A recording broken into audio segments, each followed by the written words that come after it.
কোনো পৃষ্ঠায় যাওয়া বোঝাতে আপনি কোন একটা পৃষ্ঠায় যাবেন, এই ক্ষেত্রে আপনি ব্যবহার করবেন অ্যাট। যেমন open your book at page 14, তোমার বইয়ের 14 নং পৃষ্ঠায় যাও বা তোমার বইয়ের 14 নং পৃষ্ঠা খোলো। আর নিচে বলছে কোনো পৃষ্ঠায় কিছু থাকা বোঝাতে, কোন একটি পৃষ্ঠায় কিছু একটি আছে আপনি বলে দিতে চাচ্ছেন, এই ক্ষেত্রে আমরা ব্যবহার করব on. The picture is on page 15, ছবিটি বইয়ের 15 নং পৃষ্ঠায় আছে। তাহলে পৃষ্ঠায় থাকা বোঝাতে অন, আর পৃষ্ঠা যাওয়া বোঝাতে বা ওই পৃষ্ঠা খোলা বোঝাতে আমরা কি করব, অ্যাট ব্যবহার করব।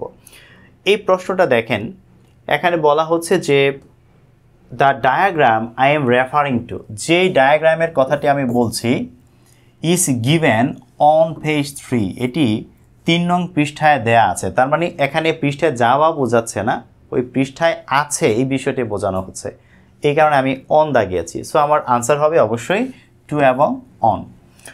নিচে মেডিকেল অ্যাডমিশন টেস্টে আসা একটি প্রশ্ন আছে, বলা হচ্ছে দ্য কারেক্ট সেন্টেন্স ইজ, সঠিক বাক্যটি হবে ওপেন পেজ 30 হয় না, ওপেন পেজ 30 হয় না, ওপেন ফর পেজ 30 হয় না, তাহলে ওপেন অ্যাট পেজ 30 হবে।